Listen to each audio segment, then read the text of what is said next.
পৃথিবীতে মানুষ আমাকে বিশ্বাস করে না। তার মৃত্যুর পর সমস্ত আবিষ্কারের ডকুমেন্ট রহস্যজনকভাবে হারিয়ে যায়।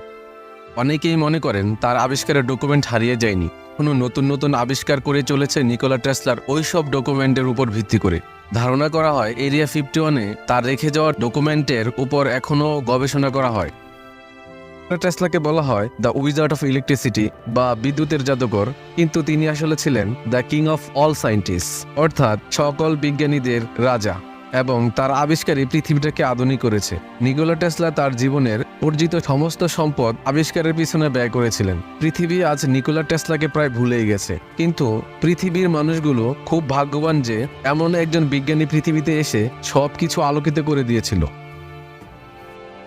ভিডিওটি ভালো লাগলে লাইক এবং শেয়ার করতে ভুলবেন না। প্রশ্ন আমাদের অনেকের মনে, আমি মাত্র ক্লাস 9-এ পড়ি, আমি কি হ্যাকার হতে পারবো?